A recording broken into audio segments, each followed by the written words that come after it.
Well, hello, and thank you for coming to Smart Impressions. I'm Rachel, your host, and we are going to be talking about trade shows. We're moving along this great topic that I absolutely love. Now, if you're listening, you've been to a trade show, and you probably love the opportunity too. It's filled with booths and branding and business cards, but underneath it all, it's driven by something much more powerful, and that's human behavior. So today's show is all about the human side of the show floor and understanding the psychology and the attendees and the speakers and the exhibitors. They're all coming with different focuses and deliverables that they want to get done and achieve. So welcome to the show. My guest today, Victoria Matei, who's event psychology specialist. Thank you for joining us. Thank you, Rachel. Thank you for having me. I absolutely am so intrigued because your specialty and expertise is all around the human aspect of how these events function really in the most successful way. So I'm sure you've definitely attended more than enough trade shows that we could talk about, but with thousands and thousands of people in a short amount of time engaging. From your perspective, I'd love to understand what is really happening psychologically on the show floor. Well, whenever we are in such an environment, we experience a lot of things at the same time. Well, first of all, it's a lot of sensory stimuli, right? A lot of sensory information gets processed in the brain at the same time, like, noise and bright lights and faces and some spatial factors and movement, right? And you have to listen to a speaker. You have to communicate with other people. Many of those people are strangers, so you need to kind of keep up with that, right? You have to remember some of the faces and connect them to the names, right? There's like a lot of things that is going on at the same time. And then, of course, you learn new information. You learn a lot of new stuff. So all that leads to cognitive overwhelm, cognitive load, and it happens very quickly. It happens very, very fast and faster, much faster than we usually think. And in my sessions, in my trainings, when I speak about cognitive load, I often do some short tests for people to actually experience themselves how fast it happens and how fast the brain slows down and refuses to take in more information. And every time it comes as a surprise to the participants because it really happens much faster than we can imagine. So cognitive load is what we experience at a trade show without being consciously aware of it. Then, of course, we experience heightened or like intense emotions, right? It can be positive, can be negative, can be mix of those emotions, but obviously it differs from the ordinary life, right? So it's sort of a peak experience, peak emotion. In emotion terms, it's some sort of a peak in how we perceive that environment, how we perceive what's happening around us, how we feel about it. So that kind of, you have to add that to the mix of what is happening in the brain. And then, of course, people. There is a lot of people around us at a trade show, right? And you are dealing with them in many different ways. And a lot of people experience social fatigue. During the show or by the end of the show, by the end of the day. For different people, it happens at different points. Some get social fatigue very quickly. Some are more used to it and they kind of cannot feel it immediately. But either way, it still is present in that experience. It still is part of that experience. Yeah, God, I'm sure everyone's listening probably had that time where they went to a trade show and they were just done.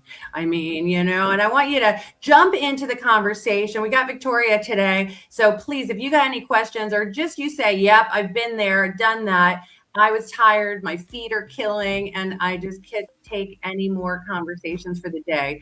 So it's not easy to overcome this kind of environment, for professionals, right? It's not. And I mean, this happens in your ordinary personal life all the time as well. But the event is a sort of is a site where it happens all together, like all at the same time. It's like a culmination on like the something that is sort of combining a lot of factors. Oh yeah, it's like you're like triple. in one like time point, in one place, in one location, right? So it's all together at the same time. Especially with this sensory overload that you mentioned. I didn't even think about the cognitive load. I think that's really interesting, because it's like, can you be the loudest stand? Can you make the loudest noise? And sometimes we walk into these shows. I mean, we're talking hundreds of thousands of people crammed even next to each other, while people are screaming on microphones and trying to get your attention, and because it's so competitive in that space. And I think, we are used to that. We are expecting that whenever we are at an event, at a conference or a trade show, we kind of expect that to happen. And we do not consciously think about how taxing it can be for the brain. And that's the problem, because as event organizers, trade show organizers, we have to think about it all the time. We have to focus on how the brain works in that specific environment, how we perceive experience if we are so overwhelmed socially, emotionally, cognitively, right? So that obviously affects the behaviors, and people make specific decisions based on actually something that they do not realize, right? So we are not like walking around the trade show thinking about how cognitively overwhelmed we are, right? That's not what it is. But on a subconscious level, it does affect what kind of choices we make, how we feel about that specific conversation or that specific session, right? So everything from what's happening inside, inside of us, like at a brain level, to what's happening externally, like a lot of distractions, space setup, context, where we are, who is with us, and a lot of other things. All of these factors govern our behavior. Well, it's all started with the nervous system. I mean, isn't that like the coding within this environment of how it reacts to these stimulus? Would you say that kind of it starts there? Oh yeah, of course, yes. And I mean, that's what I started with, right? So it all starts with our senses and the sensory stimuli from the environment we are in, that our nervous system responds to, and then it transforms, it kind of goes deeper, and it affects our emotional system, and then it comes down to what kind of decisions we make at that particular moment.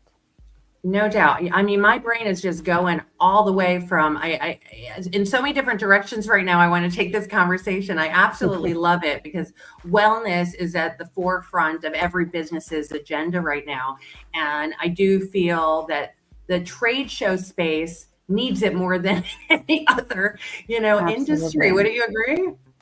Yeah, I absolutely agree. And I have been talking about it for a long, long time, for years by now, because, starting from brain breaks at, sessions, for example, at conferences, to having wellness lounges or wellness zones at a trade show, that should be part of the strategy every single time. Because if people are overwhelmed, if people are emotionally drained, if people are socially exhausted, that will not help them have a great experience, right? And so this is why event organizers should really focus on the wellness part a lot, and make it intentional, like make it an intentional strategy. part of the event management process. Absolutely. Absolutely. I mean, just a chair would help all these events.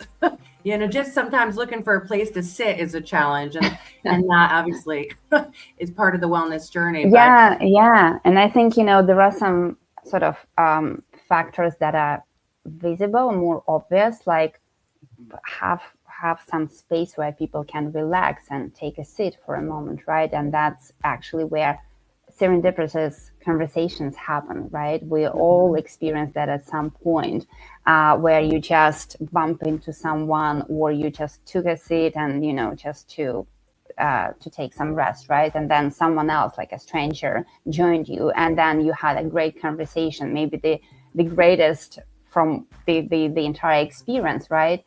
We all had moments like that. But I mean, a lot of those things are obvious and kind of seem easy to fix, but there are other factors that come in that may not be so obvious. Like, I will give you some wild examples, but I mean, even the colors of the walls, within that space you're in may influence what kind of decision you make. So, if you're having coffee at a booth, and to make people enjoy it more, you may think about what color of the cup you are using, So those kind of things, they are minor, they seem minor, but they actually may be very decisive factors when it comes to creating an experience that is enjoyable, that is beneficial in all senses. And no doubt each participant may value something different, right? And so you're taking consideration in all these different factors and what they're trying to achieve from the event when you're looking at this. So I appreciate the details and the depth that you go to understand it. If it's whether it's an exhibitor trying to get traffic at their stand or a panel speaker, what really separates the people who generally connect from those that just like blend in with the noise? Is there anything that you see repeatedly over and over again? Yeah, I think when it comes to, well, either it's about delivering content if you're a speaker, or maybe communicating with an attendee if you're a team and you have a booth at a trade show. I think there are three psychological mechanisms that can help you be more persuasive and achieve your own goals, right? And the first one is being relevant, because relevance, and that's confirmed and tested in different research and different experiments. This is one of the things that helps hold attention, because if something is irrelevant to me, I'm not going to expand that cognitive energy on, that thing, right? Because that's just irrelevant. It's not, it's not something that will make me pay more attention, because the way the brain is wired is that we cannot pay attention to things all the time, because there is so much going on, neurologically speaking and behaviorally speaking, right? So when we pay attention, we spend a lot of cognitive energy, and the brain is very mindful, so to say, about that, right? So we don't really want to pay attention to all the things, because it's very exhausting, energy-wise, right? So we pay attention to things that are relevant to us. And so if you are being relevant, that's how you can help people hold their attention, pay more attention to you. So that's one thing. Another is about being personal. And again, that comes from the psychological idea that people love feeling special. People are very egocentric. We think about ourselves first and all the time. So that's how we are wired. So when you are being personal, again, you make people feel subconsciously most of the time, right? Make them feel special. And so when you ask, for example, questions about them, right? About something that is important to them. And this is, by the way, also will help you be more relevant, because when you ask questions, you actually have more idea and more understanding about what's relevant to them, right? So that's all interconnected. So being relevant, being personal. And the third thing is making them feel safe, psychologically safe. Because especially in a booth interaction context, right? Many people subconsciously fear that they will get a sale pitch, right? And this is something that they will try to avoid as much as possible. So if you signal to them early on that they are safe, they are not going to get that one, they will be more open to the communication. So being relevant, being personal, and signal that it's safe, they are safe. Incredible. Well, I hope everyone wrote that down, because there's no doubt this is like a super hidden secret superpower that I think everyone that goes to these events needs to understand. And looking at it from a psychological standpoint is such an advantage.